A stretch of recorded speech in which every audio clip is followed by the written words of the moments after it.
Assalamualaikum warahmatullahi wabarakatuh. Saya Fitria Patrika. Saya akan menjelaskan materi tentang konsep dasar gaya belajar, dan yang kedua, memfasilitasi siswa sesuai dengan gaya belajar. Konsep dasar gaya belajar ada beberapa menurut para ahli. Saya akan membacakan dan menjelaskan satu saja.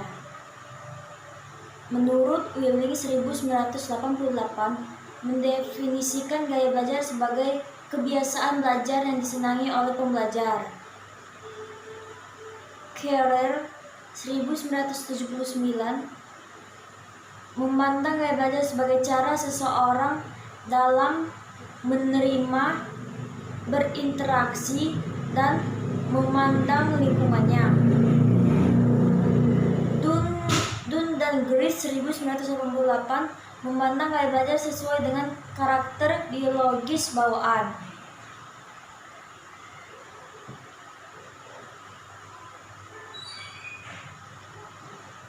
Sedangkan saya akan melanjutkan lagi yang materi ketiga, memfasilitasi siswa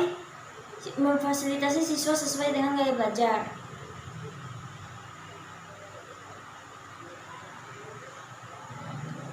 Gaya belajar tipe auditorial. 1. Berbicara dengan diri sendiri saat bekerja atau belajar. Yang kedua, lebih senang musik daripada seni yang melibatkan visual. Ketiga, senang berdiskusi. Yang keempat, berbicara dan menjelaskan sesuatu dengan panjang lebar. Sedangkan belajar tipe kinestetik, yang pertama, berbicara dengan perlahan dan cermat. Yang kedua, berorientasi pada fisik dan banyak gerak. Yang ketiga, menghafal sambil belajar dan melihat. Yang keempat, banyak menggunakan bahasa tubuh.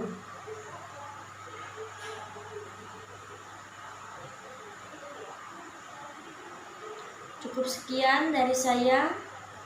Maaf jika kurang atau tidak jelas, dan akan dilanjutkan oleh teman saya untuk menjelaskan materi kedua satu lagi.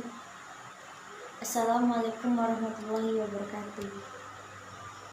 Assalamualaikum warahmatullahi wabarakatuh. Perkenalkan, nama saya Muhammad Banton.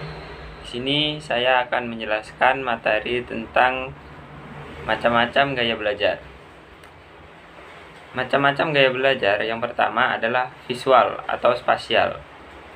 Gaya belajar visual ditandai dengan preferensi untuk belajar dengan menggunakan gambar, grafik, warna, imajinasi, visual, dan spasial.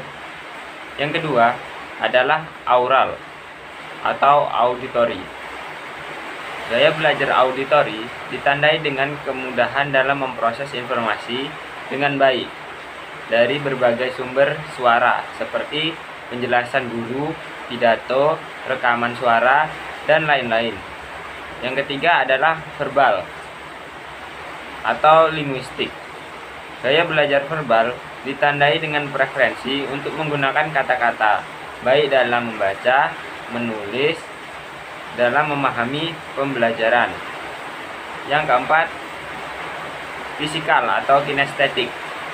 Gaya belajar kinestetik biasanya ditandai dengan cepatnya menerima dan mengelola informasi dari hal-hal fisik, misalnya sentuhan, kehadiran alat peraga, dan partisipasi diri dalam proses pembelajaran.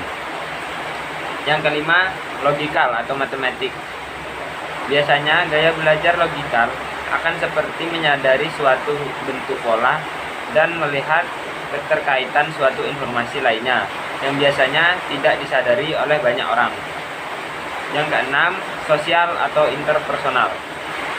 Gaya belajar interpersonal biasanya ditandai apabila memiliki kemampuan sosial yang baik, seperti berkomunikasi secara verbal maupun tulisan. Yang ketujuh adalah solitary atau interpersonal. Gaya belajar interpersonal ditandai dengan suka belajar di keadaan sepi dan menyendiri.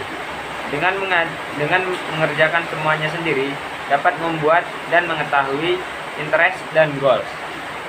Mungkin itu saja yang dapat saya sampaikan. Wassalamualaikum warahmatullahi wabarakatuh.